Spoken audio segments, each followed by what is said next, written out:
The story of Father Pat Moloney is truly, and I do mean truly, like no other. Father Pat is a Catholic priest who is not only accused of being a part of one of the largest robberies in U.S. history, but also went to prison for it. To this day, he maintains his innocence and still denies any connection to the IRA like the government claims. The story of Father Pat is a story of courage and of an uncompromising will that can't be broken. Father Pat and I served time together in prison, and I'm proud to call him a friend. I'm also proud you're going to hear his story here first on Integrity Red Shea.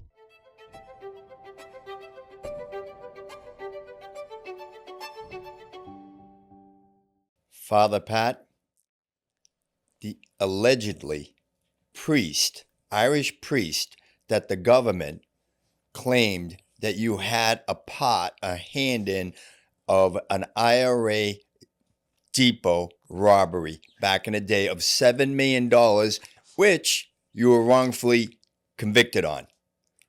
But before we get into all that, Father, I'd rather start off talking about where you came from in Ireland, Yeah. and grew up and all that stuff, and how you came to America and became a saint of the Lower East Side. And that's really true. That's really true because you are known, and you're famous for it, as the saint of the Lower East Side for all the good that you've done in your life. But before we get into all that, please begin and tell us about your life.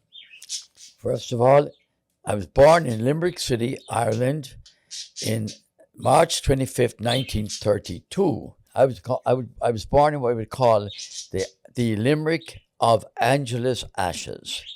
Angela's Ashes is a story that tells of the poverty, the dire poverty, the injustice, the discrimination of class in my native city. Yeah, famous book and movie. The famous book was by Angela's Ashes by Frank McCord, with whom I grew up in school years and years ago and got to know pretty well. Now, people don't like to hear me say this, but the reason I say it is, only the truth will set you free. And not to admit where you came from is a shocking betrayal of the wonderful parents who had so much, had so little, and gave us so much. I was born in a big building like we're in there at the moment, except it was in a one-room tenement with no electricity. There was gas light, which you could have on if you had the money, the shilling to put in the meter or to pay for it. Otherwise, you had candlelight. There was a wood-burning fireplace and a little stove where people cooked from. No running water. And there was an outhouse outside the building. And my dear mother and father raised 5 children in that.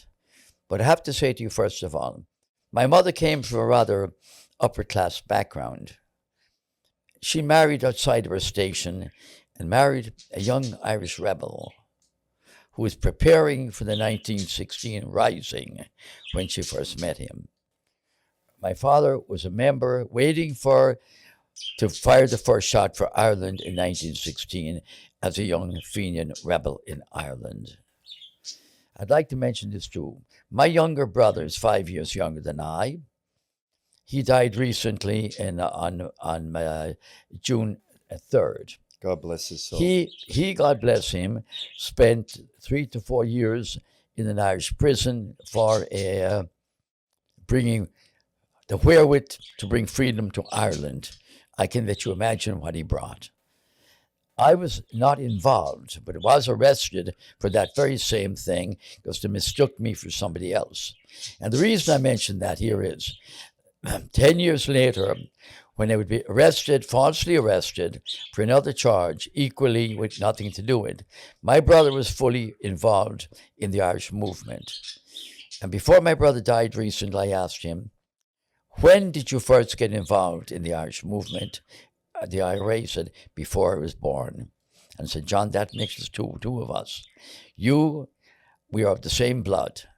You worked in mystery, I was in the shadows. And we're both proudly Irish Republicans who believed then, and still do, that Ireland has to be a country united and free. My conviction in the alleged involvement with the Brinks was not because it had anything to do with it, but they could not solve the seventh biggest robbery in the country. They needed a scapegoat. But in fairness to the government, I have to say, you see, the robbery took place January 5th, 1993. A couple of weeks later, the blind sheik is alleged to have tried to blow up the World Trade Center. So everything went away from the robbery to concentrate on the terrorism. I was arrested November 3rd, 1993. Now note, the robbery was January of that same year. Much had happened in between. So it was the robbery squad and not the robbery squad, but the terrorist squad that handled the so-called Brinks case. I want to tell you, I know nothing about the Brinks robbery until the day of my arrest. I gained nothing from it, and I had nothing to do before or after the fact. So let me ask you, Father. You are a pillar of the community. I've thought about this, Father. You've given your life. You've given your life, everything of that you have in your life, to your religion. You've given it to children and families of poverty. You helped so many in your life. And yet, the government wanted to convict you wrongfully and bring you into a conspiracy you had nothing to do with. A pillar of the community. Well, you are known as the saint of the Lower East Side. And you know what? It's a great description because you are, and all the good that you've done. And I cannot tell you, me sitting here today and having this opportunity with you to speak about your life and the stories is unbelievable. It's such an honor. But I have to say, I am very, very, can't believe that the government would do something like that to such a human being like you. You bring out a very important point. First of all, I'm no saint. I'm a human being that loves, my motto in life is, I love everything that God does. God created all of us. He made us all equal, irrespective of race, creed, or color. He's given each one of us a very special talent. And my great gift, I thank God from it, not for me. I've always seen the face of God in everybody I see, irrespective of where they came from or what they believe. The power of God exists in all people. So let me go way back. When I came here in 1955 to this country, I was educated by monks in Ireland, Trappist monks. I always wanted to be a monk living away in isolation. And in a short period of my time, I went to a monastery in England to be a total hermit, cut off from the world. And in that monastery, as I left, and it was not to be my vocation, there was a great big word written on the white wall. It said, Bonitas. And the word Bonitas means goodness. And one of the monks said it represents the goodness of the God who created all of us, irrespective of race, creed, or color. And that divine spark of goodness cannot be eradicated. Now, how far we fall from goodness or grace, it's always there. So when I went on, after knowing I wasn't to be in that monastery, I went out to see what I could find. And when I came to New York in 1955, I went to a seminary for a little while. I didn't fit in there. I tried to go back to the monks in Vermont. That wasn't where God wanted me. And one monk said, go out there, let the will of God guide you. And I think what struck me most of all, I enrolled at St. John's University. A bishop kept sponsoring me for the priesthood. And I saw a poverty in the land of the free that shook me totally shook my whole system. Here in New York. Here in New York. I'll tell you a very quick story. I left the college. I was going to St. John's University in Brooklyn on Skimmerhorn Street. And one day I left and I saw a bunch of little ragamuffin kids, some with broken sneakers, others looking hungry. And I parked my little car, and I saw one young man who, by the way, to the present day comes back to see me. His name was Anthony Voso. He became a writer later on. Anthony was climbing up a lamppost, and I thought he was going up to damage the light, which he later on explained to me over the years.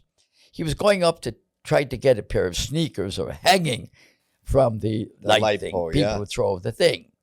And I got knowing them. And I remember saying to him, son, that's dangerous up there. He said, who you mind your business? I said, you are my business. I said, I was a poor kid like you, Monty. Why are you doing that?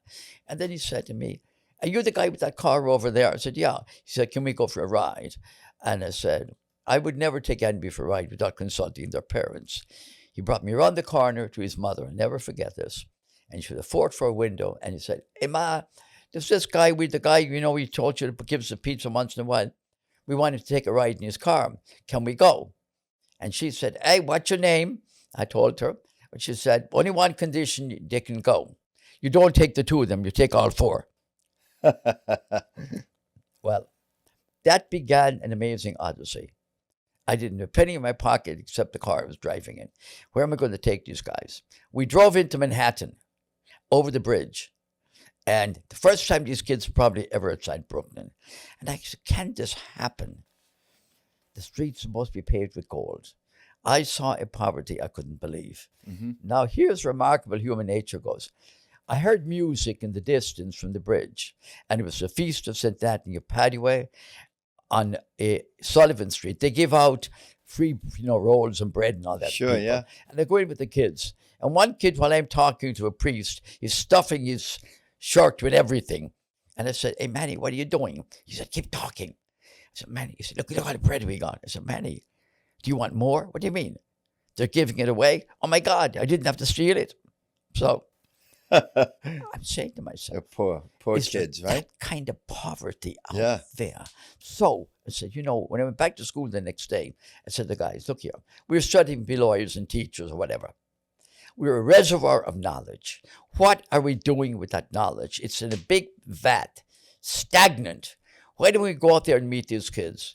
Take them for a walk, talk to them. Those who don't know good English, why don't we share what we've got? God gave us everything to share. It doesn't belong to us. It's His gift. We are merely the stewards of what He gave us. And that, never planning to do anything, a group of us got together. Now, I found out something a long, long time ago. They say when you give of your material goods, you give of something you've gotten from somebody else. The great poet, the Syrian poet, Khalil Gibran says, when you give of yourself, you truly give, because you're giving of you. And he says, from the hands of these, God speaks. From their eyes, He smiles on the world. And I learned a thing a long time ago. Money power takes you nowhere, really. Manpower is everything. And I said to my brothers and sisters there, okay, let's try to get a storefront. Let's get together.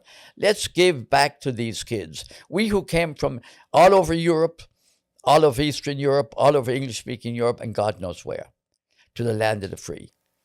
And we have gifts we never could imagine our ancestors could have had.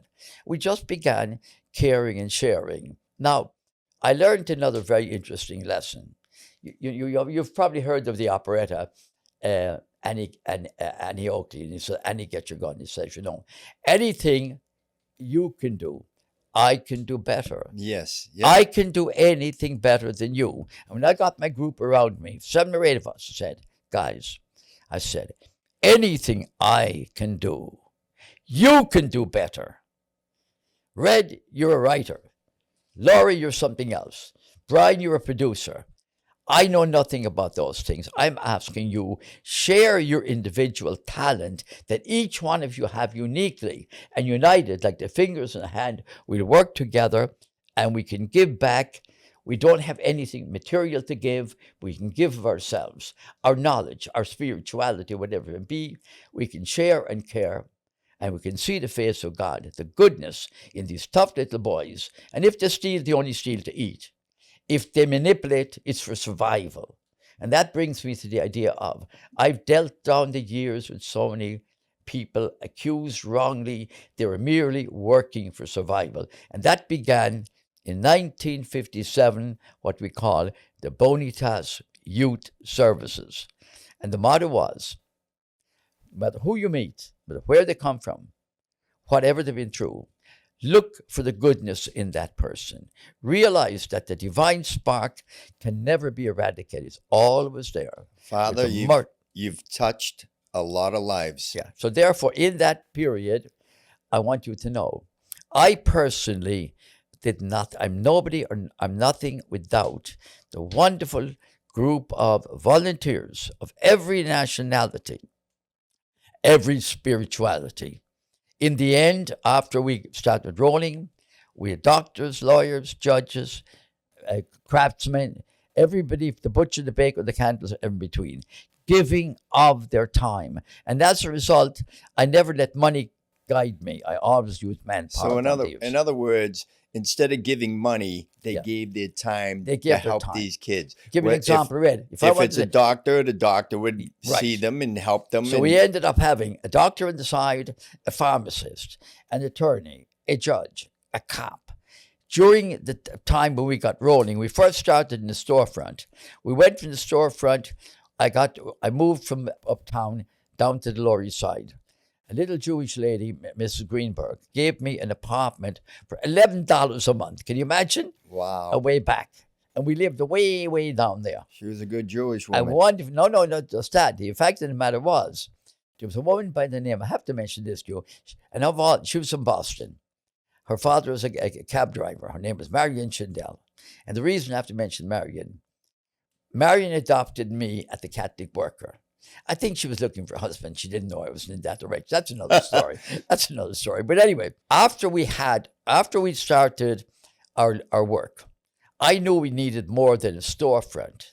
So I went to Dorothy Day of the Catholic Worker and said, Dorothy, can you give me a piece of land? She gave me a field in Staten Island.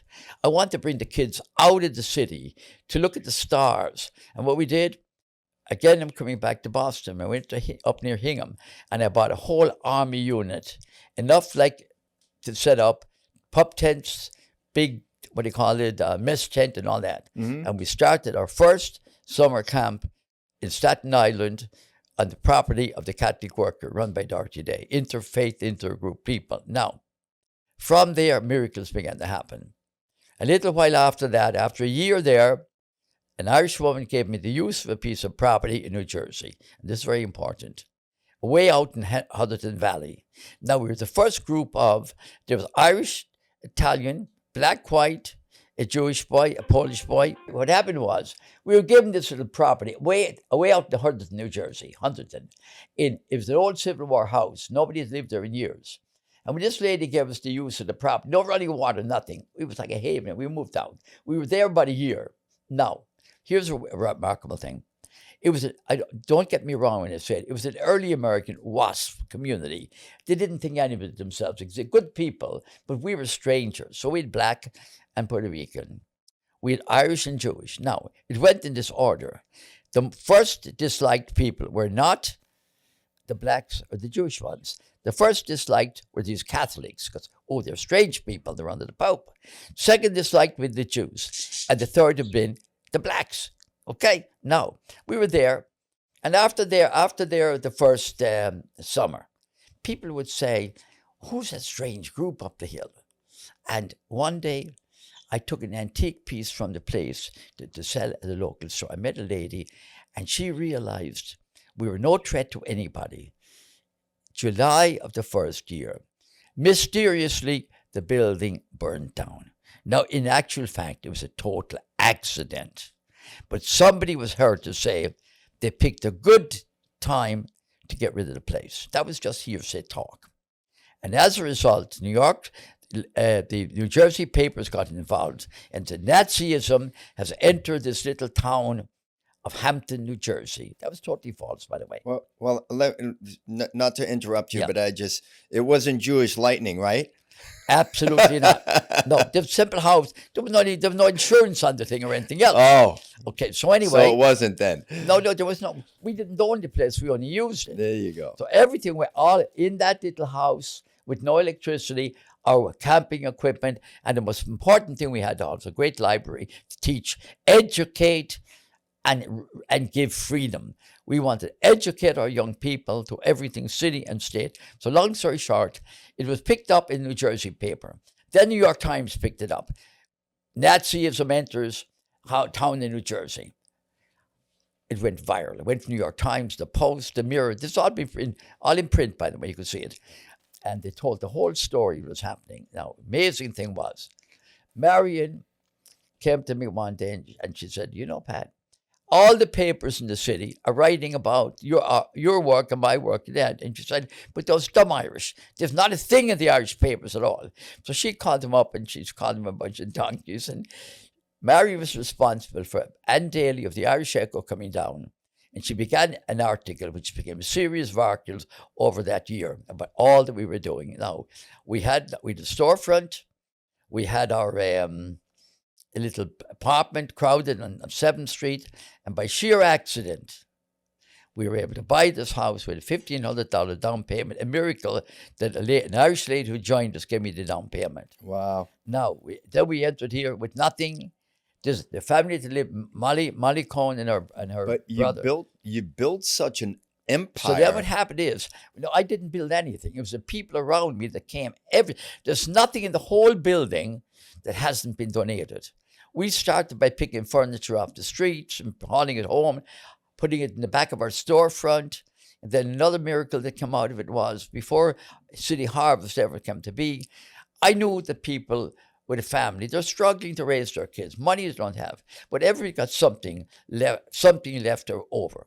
Want in the midst of plenty. So we wanted to get people to give the things they didn't need. And sometimes give what they did need to help people around us. So the goodness of people was incredible. And out of that, with nothing, there's an article written in 1961 called The New York Story by Jack Walters. It said, the miracle and mystery is, with nothing, everything seems to be done. There's a house, there's everything. And said to me, well, look here. When I first got the house, a friend of mine, a priest actually came in, and we were upstairs, and he said, you know, Pat, how are you going to pay the bills for the house? Have you the money? And I said, well, let me correct you, Father. First of all, it's not my house. It belongs to God.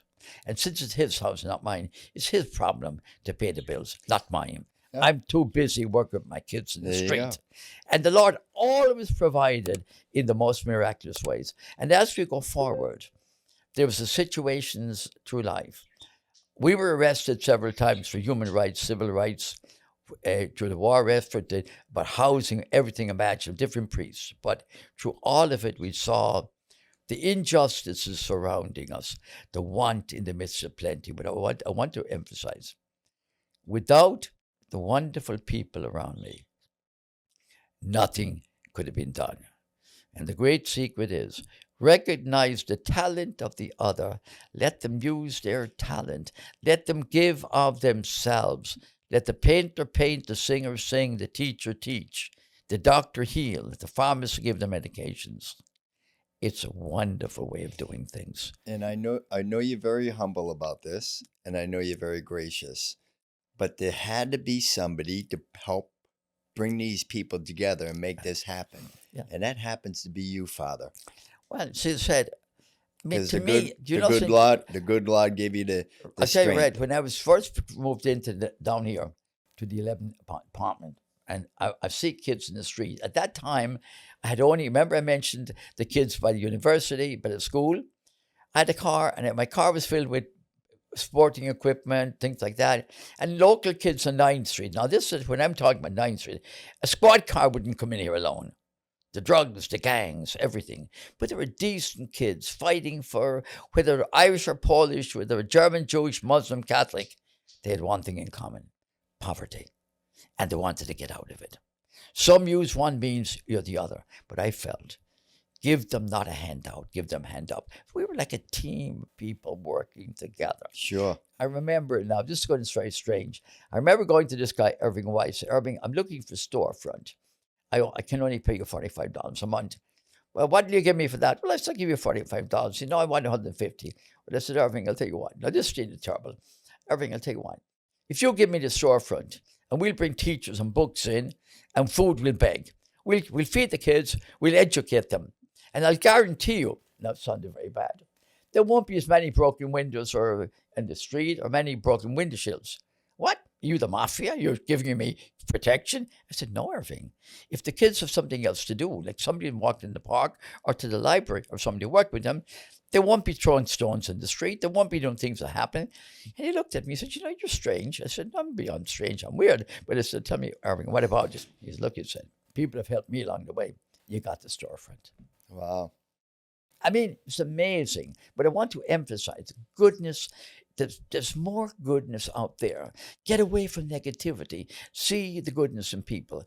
I'll tell you, while we're sitting here, an example. I remember years ago standing in the doorstep and a guy's coming up the block, growly looking. And, hey, buddy, how are you? I was wearing my robe. And you have some kind of clergyman? Yeah, something. And I said, can I talk to you for a minute? I'm in an awful mood. I said, well, no, let's not. Come on in. Can I make you a cup of coffee or something? And he looked at me. He said, you're dumb, aren't you? That's why. You don't know me, you took me in. I said, oh, yes, I know you. You're a good man. You got troubles. Come on, let's sit down. After a cup of coffee, the tear come up. And then he said to me, Padre, I was about to do murder. It stopped. It's the first time I've been treated like a human being. I was in the system, badly treated. I was angry about the snitch. I was going to get him. And somehow or other, it all changed. So little miracles happened, but don't attribute them to me. Attribute them to the goodness of the person that's looking to get out from under whatever is holding them. That's the secret there. I mean, that's why in all the things that happened, I look at everything that happened to me as we progress here, happened as God's way of, I was in and out of prisons, going to visit people. Little did I ever think I was going to know more about them than visiting. I was going to be being among them. So I got a philosophy. I got I was in the belly of the beast and survived. Now, in the end of the holy days, they have a scapegoat in the Jewish religion. They put the little sins on their forehead and they send them out to the desert to disappear. I was the scapegoat of the government because of my political views and other. And when an unsolved robbery, they looked for somebody to get. And I said, look, I'll be the scapegoat that'll go into the desert, but I'll come back with big horns to get back at you. They brought you into this conspiracy. Yeah. Okay, because that's what it was. It was a conspiracy. Oh, totally, yeah. And they come into your home. Yeah. They opened your safe. Yeah. They pull out, what was it, $100,000? Well, let me tell you what happened there. First of all, when they came, they sealed off the block at both ends. They had snipers in the buildings. They had misinformation. If they had probable cause, because they were following a guy that I know, I won't take that away from them. If they'd called me up and said, we're onto this, I would have talked about them, because I knew nothing about the money in the apartment. You see, how the money got in the apartment was, I had several good houses. Up until recently, I had a place where a guy on the run, a battered wife, or maybe even a battered husband needed something, I could hide them. And all that was done with volunteer again. So when they raided the apartment, when they found the money, let's go back to the Brinks thing, here they found in we had a little, what they call unofficial credit union, undocumented people who were trying to save money, they give me the money, to take it in and out. When they found $168,000 in my safe, all in 9 different envelopes. Now, here's a very important point. Named in that. Some are $100 bills in that. Now, I've got to bring up a very important point. I did 4 years in Fed system, and a couple of weeks before I was supposed to leave, they brought me down to the office to tell me good news and bad news. What's happening? Well, the good news is you're getting out soon. And my lawyer said, the government has to give you back the money. Some of the money found in Bonita's house. Some. I said, well, fine. Are they really getting a conscience? That's a miracle. So, but I knew why. Because the serial numbers didn't match. 2 things. One, there was about $5,000, I believe, in traveler's checks made out in July of the year before the robbery. And they counted that as cash. It wasn't cash at all. Wow. Just like the car I bought for the one a guy was bought with a loan. They said I bought it in $20 bills. All the lies they told, and the judge suborned the perjury that those FBI committed. Now go back. Now here's the and interesting. you say it's not the FBI. Yeah, the FBI. It's the FBI. They're incapable of telling the truth.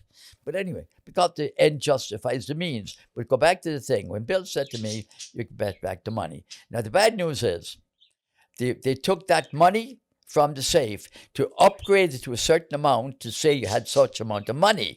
And if that money hadn't been added to it, you'd have done 2 years less. So he said, the bad news, you can't get back the time you did for the money that they used against you. I got the money back. Unbelievable. And the other part, there was some money, I think, among it. There were some serial numbers on a couple of, now all the money from the Brinks was $20 bills. I think there were a couple of $100 bills or more with serial numbers printed after the robbery. Imagine that. Oh, yeah. Which shows you, as you'll understand, Red, the number of people that cop out to a plea because they're scared because they don't get a decent attorney, and other people are playing down framed. And I still resented it in the present day. Those cops who framed people, those district attorneys to get a notch on their gun, put people away they shouldn't have done. No. There's no justice on those. And it happens a lot. It's all over. It happens a lot, Father. Red, I know. They're I know wrongfully people. convicted. Here's why I'm not people. bitter, but I'm very still not angry either. But I'm highly indignant by the fact. I know a young man who died in prison, and I gave absolute evidence he was innocent. He died in prison of some ailment. He was totally innocent. I've known others that, several by the way, if there had been a death penalty in their state, they'd be dead. So the system, a great African diplomat said one time, American justice is a stench on the nostrils of the free world because the way we treat people. Our bail system, our money system, the federal system, and judges no power because the system creates things. So anyway. It's funny you say that and quote that, because not only do I feel that way about the system myself, the justice system, but I feel that way today about politics in this country. Oh, definitely. It's the same. The two are the same for me. Yeah. The stench is awful. Yeah, it is. Yeah. I could wander forever. You got to guide me in your questions. I know you could, but let's stick to prison now. Yeah. So you've gone to prison, you come into prison, and that's where our relationship began. Right.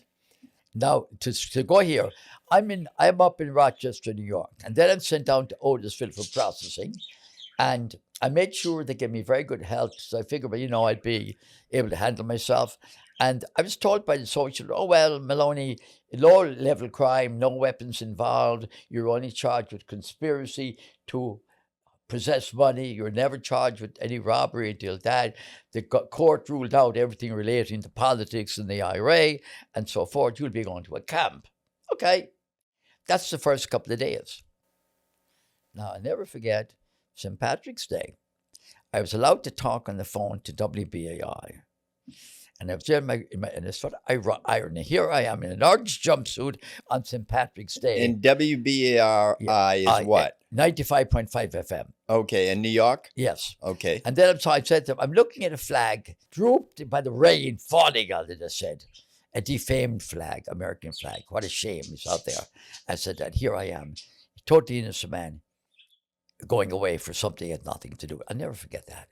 How many more people are there? There's a message there for me.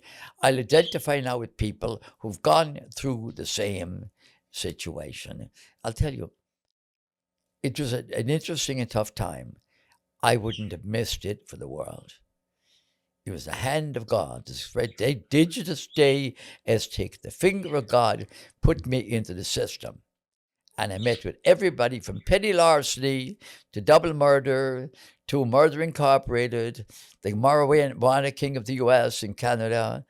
I met Tutti, the Capti, and in all of them, I met tough, rough, mean men. But I still saw a certain goodness in them. One thing I have to share with you, I was in Minnesota at the time.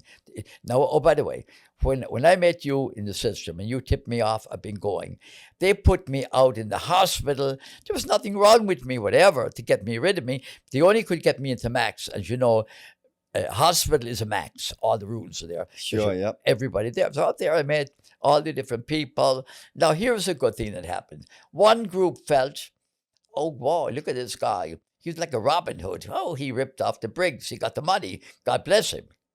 And the other guys, they had a great reverence for me. Then the other crowd said, oh, well, he's definitely a victim of the government. So I had the best of both. Now, another thing I did not know at the time, and I'm not saying this modestly. One time at one prison I was in, the warden called me and Dad took me for a walk, and he called me Father. Uh-oh, what's he up to? I said, again, 28251-054. Why you been awkward in Moloney? I said, why are you calling me Father? I'm nobody. I'm a number.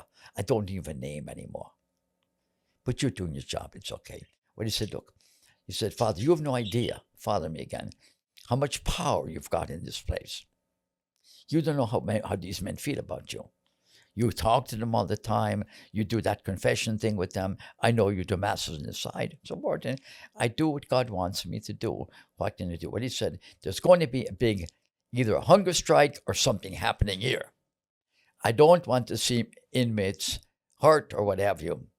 I know you can do something. If you expect me, it said, to rat out my brothers, it's not in my DNA. I said, now, however, if there's something to be discussed, I'll be very happy to work with my brothers. Now, what happened was, they were robbing us in the commissary. They were charging you $1 for something that should cost a dime. They were selling us fruit and stuff. So what we did? He didn't know it behind the scene. We arranged a boycott of the commissary. And we waited until they had all fresh fruit and stuff to go bad on them. Nobody would buy anything. So, in other words, they lost money. They lost. And that came to their senses. But then there was one time, I loved it most of all.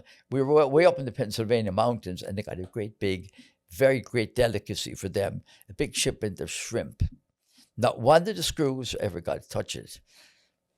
The underground, our own people. It was ours. It came into our home, didn't it? So we had shrimp for Christmas Eve. They didn't get a drop bit of it. The things, well, you know, I don't have to tell you. I know.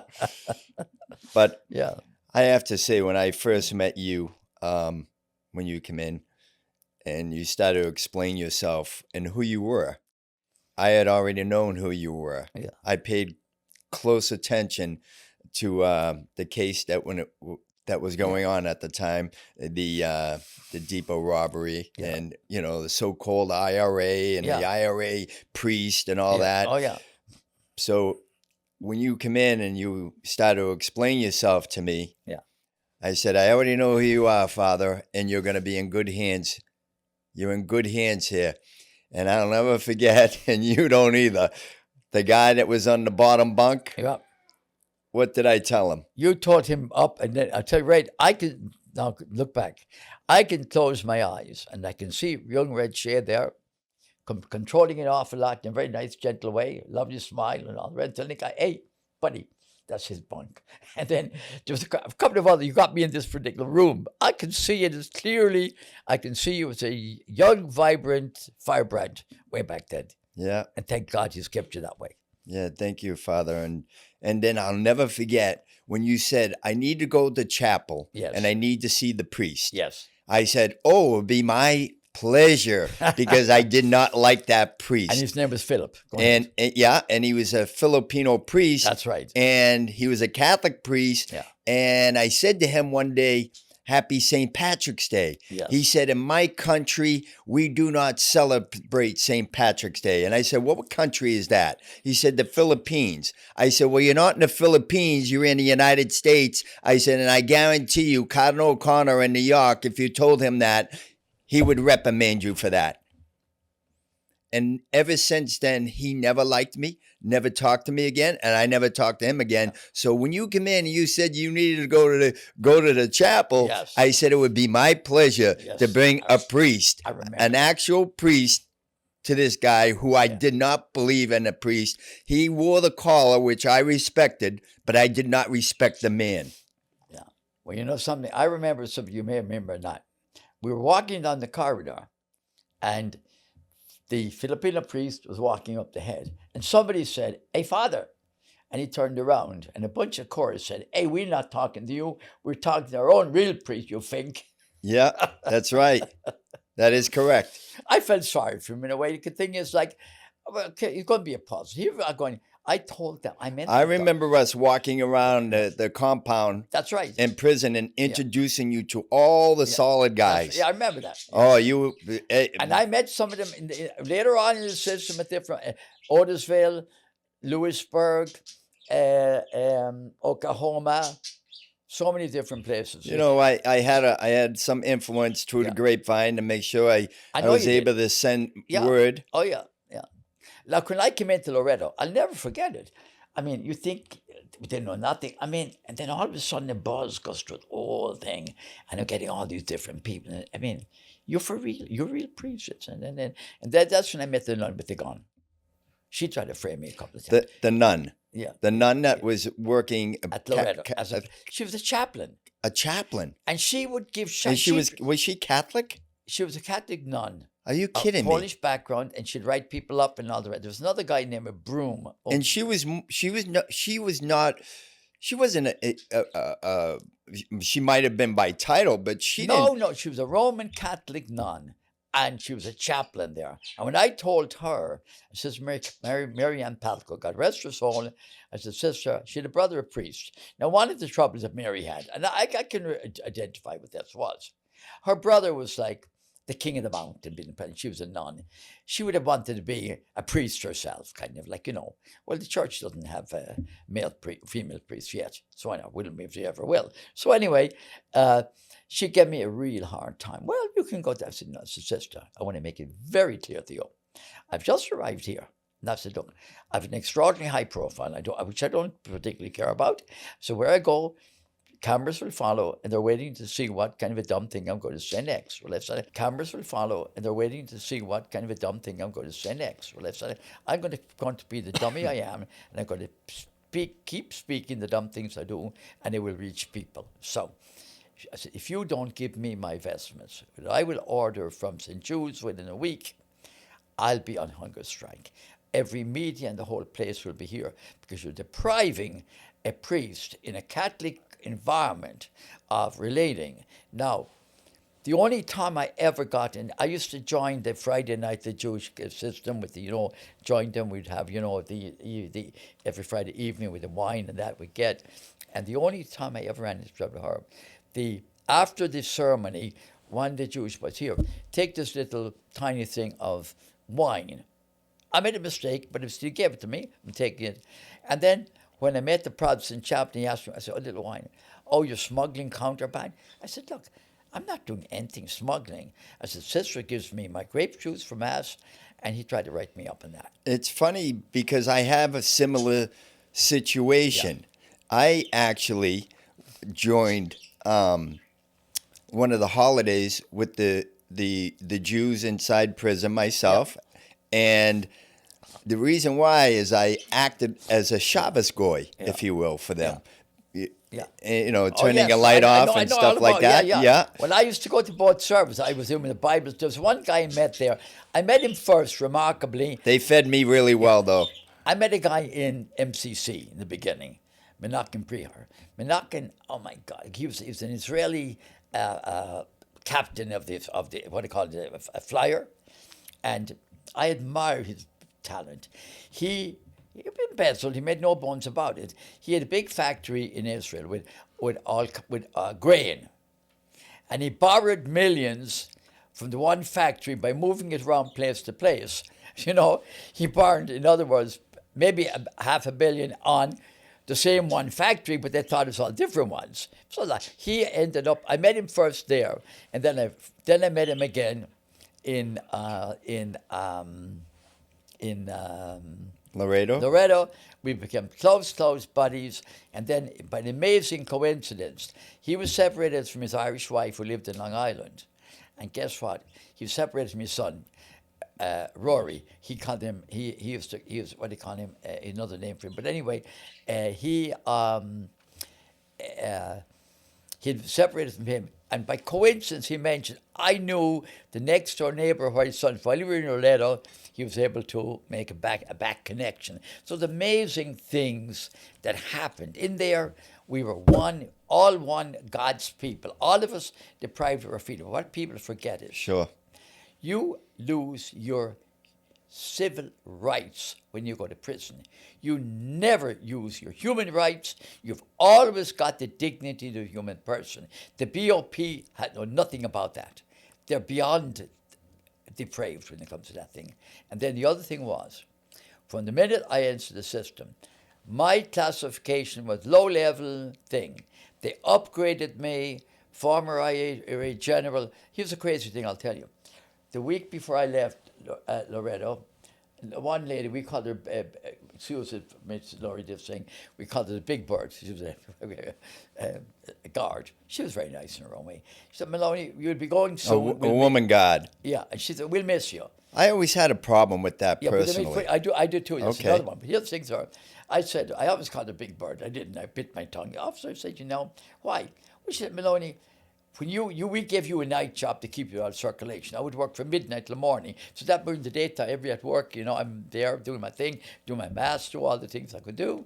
So anyway, she said, when you'd come off work about 6:30 in the morning, the big playing field, you'd go around the playing field. I said, no, sister, I'm no officer. That's not the playing field for me. That was my praying field. I'd start my morning with going around the diamond praying. Yes, she said, while we were freezing our tuckers in every corner of the place. What are you talking about, sister? Officer. Look, she said, Moloney, you don't know who you are, do you? I said, I'm Pat Moloney, inmate. What? No, she said. Every time you were walking the field, and nearby there's a helicopter, and when a whirly bird would come up, we'd be watching you. What are you talking about? Well, we know the IRA thing, up, and they'd come into we thought they were going to go into prison and rescue you. I said, where in God's name are you talking about? This case had nothing to do with the IRA. Nothing whatever. This is the cockamamie stuff that these people... So they upgraded me to high-grade this, the weapon that the alleged robber did, even though we were never charged with the actual robbery. We were only charged 9 months after the robbery with conspiracy to have money allegedly to the robbery, okay? So the robbery we never charged, whatever. So all the time, one other thing I have to tell you about. When I was in MCC, before we were scattered, the actual robber, Sam, told me something that I could have used to convict him and blow him out of the water. I kept it to myself. He gave me a bit of information of something that happened during the robbery.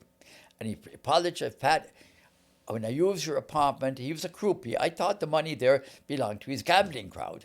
And I told him, get it out of here. That's why I gave him the, money counters and all that very openly. Never... and by the way, where he stayed, these are one of my good houses. So the point is that... and where was this? In Buffalo? Is that right? No, this was... down the years, I've always had, from the very beginning, I have to tell you why. I had one apartment where I rented a room from this lady. He lived in a very upper crust area. In case I would need to hide somebody from the cops or from whatever, I had that one. If I had some boys from Ireland on the run, or God knows where, I could put them there. So I had one in Midtown, one in Stuyvesant Town, where my friend had gone to Jamaica for a year, gave me for a whole year the apartment, that's where the money was, and another one elsewhere. And I used these to effect. Now, how it happened was way back in the 50s, there was a gang known as the Assassin Lords, and a kid was accused of shooting somebody he didn't do. And I knew he didn't, because at the time the shooting happened, he was in a session with us. I tried to tell the cops, so what we had to do was, I got to hide him. So what we did was, Sister Anna, by the way, I have to mention this, I would have never been able to open this house with an Irish woman that gave her whole life, a registered nurse, gave up her whole life to live a good life and came to live in a simple apartment to work hand in glove with me. Now, I'll show you a plaque later. It's over there on the wall. And I revered this woman, almost like a saint to herself.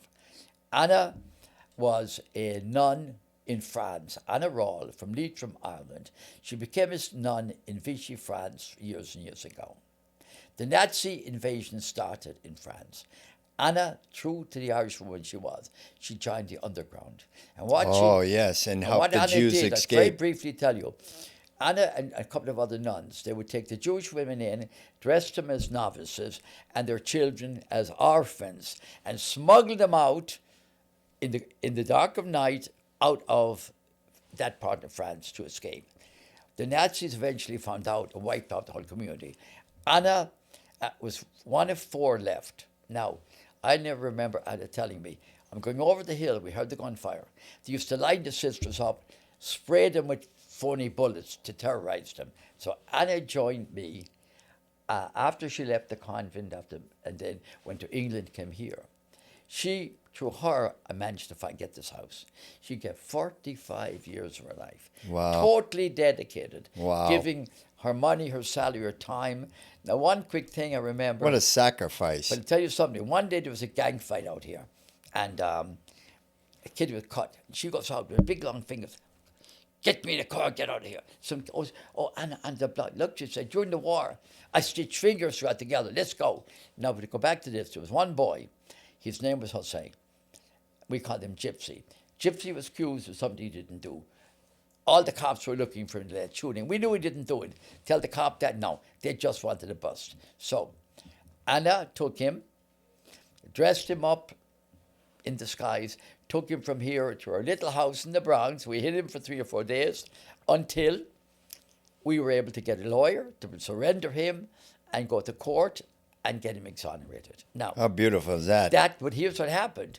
When I saw that happening, I thought, wait a minute, where do I put a battered wife or a battered husband? Where do I hide somebody I know is innocent? So that's when that idea came out. I said, Anna. It's not a bad idea to me, So Father. I had 3 such places under their noses. I'll tell you, I had one time the most wanted man, perhaps in the world, under their nose. And I remember saying to him one day, listen, I got to test your nerves. Would you, when we walk out of here, I want you to go up to the corner, wait in the sky, go up and ask the cop for directions. Father, what are you asking me? I said, you got to have nerves of steel to be who you are. I'm a very tough taskmaster. I'm the kind of a general I'd court-martial you in a minute. So anyway, so that's why we started these houses, okay, right? So back to the point was, the money that was found in a house that I lent to somebody. But anyway, going back to where we are, to go to Anna. Without Anna, I want to emphasize it. Don't give me all the credit. Without Anna and that legion, bring them in, from that legion of wonderful people. That's where we are. Yeah. But you better rein me and you guide us. Okay. I want to. Is that Laurie? Laurie? I just want to say went that. To the door, right? Mm-hmm. Yeah. Tell her that come into the other room. Tell the couple to come in. Okay. Yeah, she's letting him in right now. Okay. So I want to say this, Father. You've gone through so much. Yeah. You were wrongfully convicted. Yes. But the experiences that you've experienced throughout your life, Yeah. and the graciousness and the gift that God had given you to help others is amazing. See, one thing with me now, among the people, Monacan,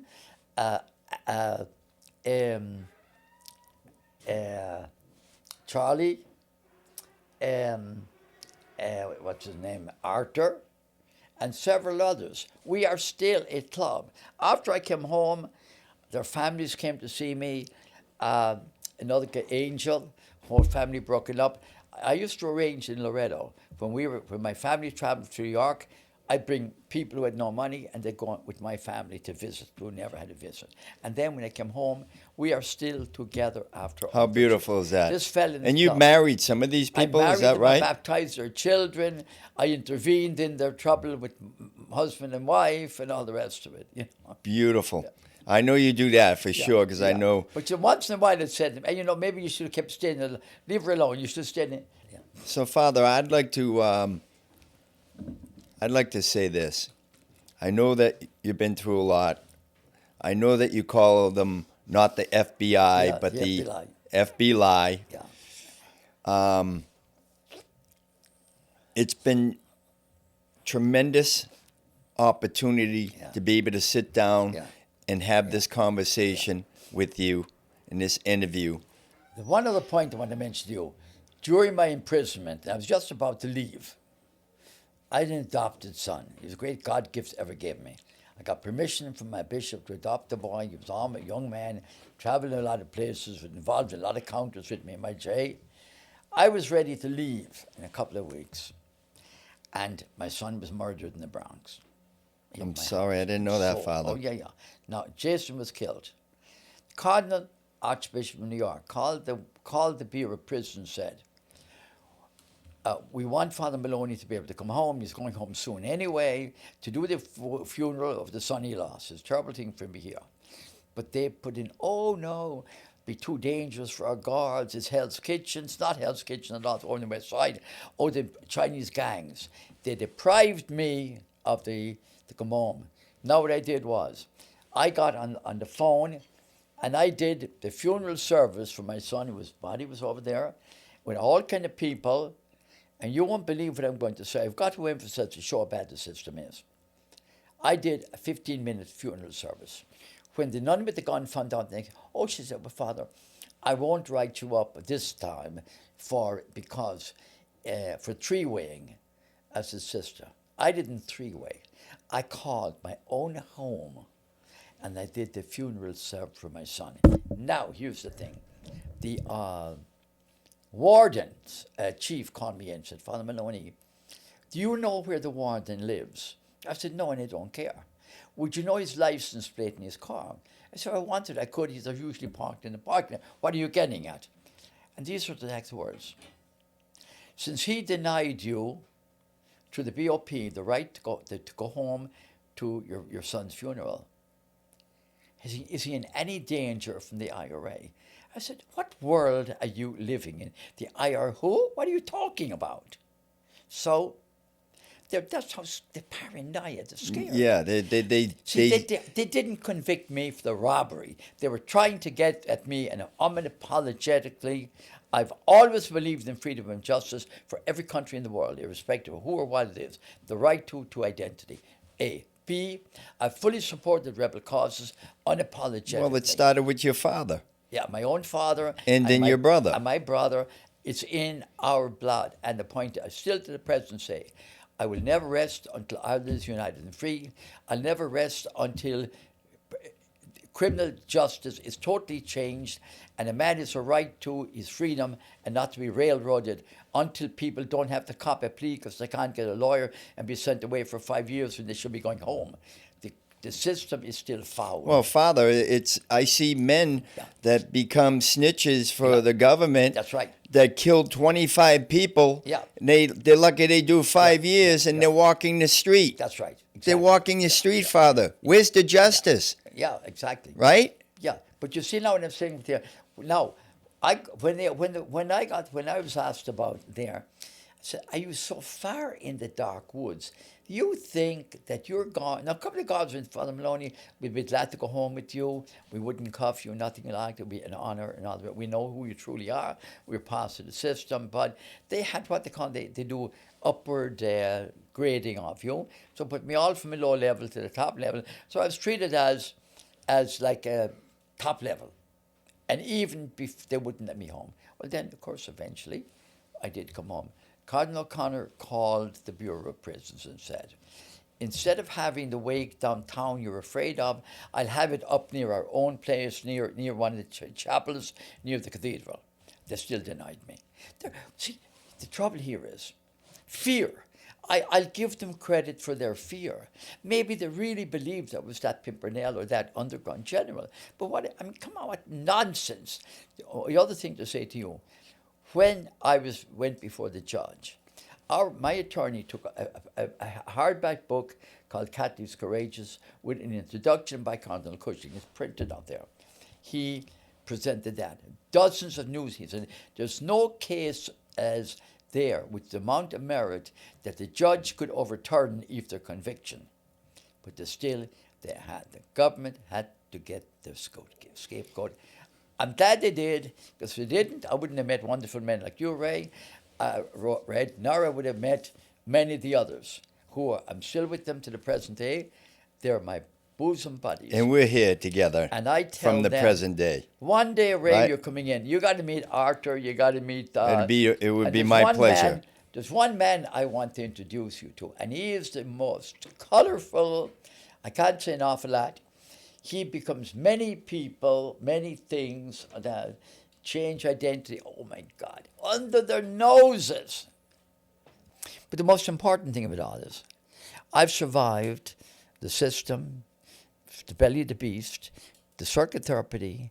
I've met so many innocent who were falsely convicted and so forth. I'm still with what they call the Innocent Project. I'm working with people on that. I have a couple of cases still right now. I have one man just about to take him out of the system. Okay, so I'm thank God for the many years of experiences. There's nothing happens to any of us without there being a divine providence at work there. And Correct. I say this: well, you're still doing tremendous if you look for work, the goodness Father. in everybody, don't look for the negativity. They say with the raindrops, it'll bring up the plants. If the snow comes, it'll make everything look cleaner. There's a good side to everything. Okay, and as I said to you, Red, the experience in the belly of the beast, I decided the day I entered, I'll become a monk. I did my prayers every day. I worked nights. I was there for everybody. I heard more confessions than you could ever imagine. It's a great article done by a very famous friend of mine for many years. Salvin Rabb wrote the 5 Families. And all the Godfather movies are based on his work. Sal and I met when we were both just young guys. I introduced him to the gang underworld. And he wrote that big, fabulous book. You got to read it, about the Bureau of Prisons, about everything. About 2 and 3 inches thick. He was the author. He just passed away not too That's long right. ago, right? Well, I must let you hear on the phone one of his last messages to me. I still hear. Sal still talks to me. Yeah, call me just before the whole. He says, "Okay, happy to see you." Happy. We were interfaith in every way. But Sal was an amazing guy. But now he knew the system better than anyone. He's thing on the Bureau of Prisons. So in other words, I did the time, I didn't do the crime. They hadn't a shred of concrete evidence on me. They were looking for the underground general, which unfortunately I got tubbed at one time at something in Ireland, and they still believe that's stupid. What I can't imagine, FBI, how could they have the stupidity and ignorance not to look underneath? They needed a scapegoat, as I said. So there you go. Yeah, sure. Yeah. Well, Father, I wouldn't have missed it for the world. I'll tell you, you're in my eyes, you're a great man. A great man. Well, we're And all I'm great so because lucky. the good Lord helps us. I know to we're be. all great, but Yeah. from my eyes Yeah. to you, you're a great man, and I'm so fortunate that I was able to meet you and become friends. But the one thing I want to say is that, the book came out called On the Brinks. Now, I want to tell you this. Even if I were to die tomorrow, I had absolutely nothing whatever to do with the Brinks robbery. I didn't gain anything whatever from it except loss of 4 years of my time, almost the destruction of the system. But if it hadn't been, my motto is always saying, I say this to everybody. Great Indian chief one time was leading his group, and the brave great chief, don't be upfront. What happens if you die? And he said, I think it was Margaret, he said, though I am dead, the grass will grow, the sun will shine, the stream will flow. If the Lord is in the work and we mean goodwill to others, if we speak irrespective of race, creed, or color, and love each other as children of the one Creator, no matter who you believe in, then we can really go forward. That's what I am and I believe in, but I want to emphasize this. I had nothing to do with the robbery. I had a wonderful experience in prison that I can now share with people up the road. I can forgive the people, the subordinate perjury in a way. The jury,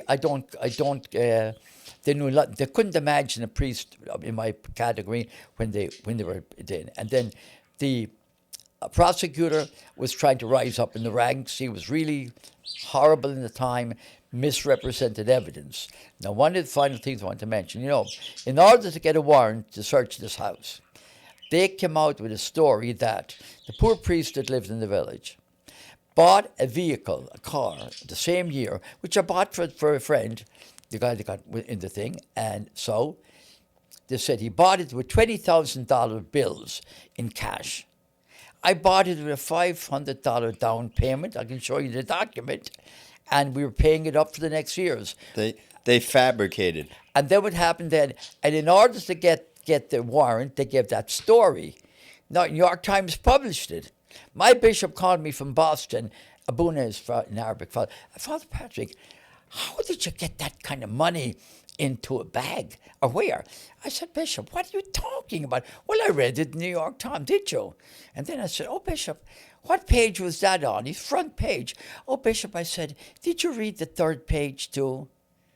What's on the third page, Father? Well, they say the Pope's got gout from bad living. Who'll believe who'll believe the New York Times? I said, you will. So I don't have to tell you, Red. The way they misconstrue, the way they twist the evidence, they create their own particular their own profile to create what you are. And finally, I call it they create their own lie. They do, but here's the thing, Red. The one place that's got to be destroyed in diplomatic and peaceful way is the so-called Bureau of Prisons, because once you leave the court, irrespective of your conviction, here I go like for petty larceny to the grand, all kind of other. The Bureau of Prisons is a dangerous, nefarious, evil organization. They can turn you into anything. For example, you could have had a conviction, a non-conviction. You got a ticket 20 years ago, and you should have gotten something. They could say, well, we believe you should have gotten a sentence. They can put stuff on you, so it's so-called previous bad acts. They are an unlaw unto themselves. And the other thing, though, Father, is this. I can't believe how they use these informants to say whatever they want. Okay. Yes. Against somebody to get that conviction. Yeah.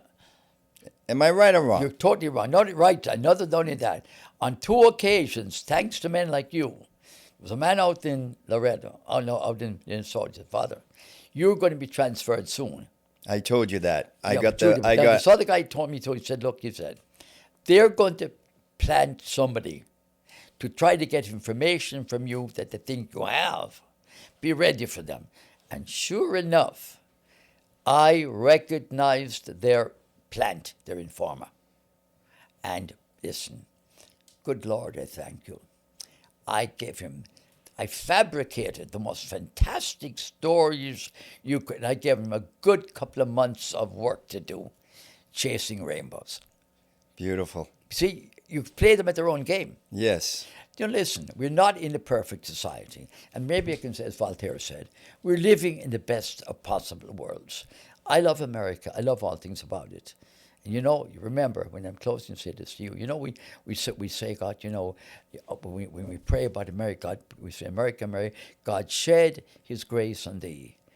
Confirm thy good with brotherhood from sea to shining sea. We've got to go to one other verse that says, America, America, mend thine every flaw, confirm your soul in self-control, your liberty in law. Look at what we are and who we are, where we can go and what we can be. If we live by the law of God, whatever your spirituality is, and by our beautiful Constitution, if you look at it properly, we can have a wonderful and good world, irrespective of your politics. If you go back, corruption is rampant. Absolutely. But the power of good will supersede everything. And Red, I'm such honored to know you and Laurie, and especially and Brian coming today. And one day I would like, if you can come, and we'll meet other people. Absolutely. And we'll you all just call me, Father. I'll be there for you. We'll all bring our diplomas from the universities we graduated from. You know what? Exactly. I graduated from the same university you did. Yeah. Yeah. But before we close, Yes. is there, through all the trivialities in life Yeah. that you've gone through Yeah. and seen and listened to, Yeah. what's the best advice that you could give anybody for life? One is take one day at a time. Okay, number one. You never know. Here we are now, varying ages. I'm astounded that Laurie, she looks more like 36 than 60. I can't believe it. God love you, my dear. Now, I'm 93, so I'm the oldest one in the room. And I always bear this in mind. To say, Malik and McCord, an old friend of mine, used to say, we're all in the waiting room. Did you ever go to the doctor at 9 o'clock in the morning to see him at 9? And you weren't called in 11 or 12. And so we look around. At 93, I should be next to go on my final journey. Anyone could go before us. Remember that. We're all mortal. But also remember, there's another great spiritual, the black people sing it is. Nobody knows the troubles I've been through, and each one is saying, nobody but you, Lord. So, when you look at your brother or your sister, consider the trouble they've been through. Don't judge them and say, but for the grace of God, that could be me. And if you can only see the face of the Creator in everybody around you, that's the secret. One day at a time. Now, as I finally said to you, I've never worried about anything. I go with the flow. I think God's given me a blessing and a curse. It's what they call a chameleon quality. You know the chameleon is. Wherever you are, you blend in with the scenery. Sure. And you survive. But I survive because I believe there's nothing any that I can do other people cannot do as well and better. And we all have a mission to do in life. And if we do that with sincerity and honesty, love one another. Well, Father. Brotherhood and sisterhood. Well, That's Father, I thank you very much. And I love you also. Thank you, Ray. It's equal. And to Brian, as I said, and Laurie, go ahead. So knowing the government was so crooked, being a priest, was it so much easier for you then to help hide people that you felt that was being wrongfully Absolutely accused? essential. And I'll tell you why. Now, there was a very great tragedy happened back in about 58. And this has also formed me. I didn't become where I am. Circumstances. There was two cops got killed on Avenue B. And they're all out. Every cop was trigger happy, looking around, okay? And a composite of the alleged killer. Now these guys, let me say, nobody deserved to die, but the two cops were a little bit involved in something. Maybe they were in no harm, and they happened to be killed in a basement. There was LSD going on and stuff like that. But they were gung-ho on getting a particular individual. So somebody gave a composite, and it was all over the Daily News. Everybody showed him. I looked at it. Oh, my God. I know him. I know this person on this picture. So the first thing I did was, very secretly and quietly, I reached out to find out where he was. And then I said to him, lock your doors, stay there. You know who I am, I'm saying. And he did. Now, so what am I going to do next? I called a very decent man. His name was Finbar Devine. He was what Manhattan South Youth Squad. He was the guy, you know, that wore the big, with the head of the Emerald Society on St. Patrick's Day. Big Finbar. Sure, yeah. So I called. I said, Finbar, the only man I can really trust. Even though I have a nephew, a cop, you're the one I trust. Mostly I don't trust any of you, but I have reasons for that. A lot of great, now, by the way, having said that, many good cops come in here and on the streets, resuscitated people and brought to life. There's corruption everywhere. But however, I said, what am I going to do? So I said, Finbar, how can we get, I'll call him Joe. How do we get Joe out of the apartment to safety? He said, Pat, I don't know what to do. I wouldn't even risk going over to the squad. He said, some trigger-happy guy will think you have to go for him. We've got to safely get him out of where he is, sequester him. I said, fine, Finbar, I've got the place to go. And we got him there. And then ultimately we got to make sure get it out there. The composite was so, he was a twin for the guy they were looking for. Now, he would have been dead if he'd gone into the street that morning. Some cop would see him and tell him to stop. He wouldn't freeze. So I'm giving you a perfect example. So my safe homes, we call them, good havens, good houses, we call them, were there to protect the innocent, and sometimes the not so innocent, so they get a fair trial where they get, probable cause and go through the system. Now, there were times I've surrendered people and told them, hey, I got this guy. He's willing to surrender. And very often they didn't do fair with you there. So, look, the system is the only one that we have. So we have to work with it.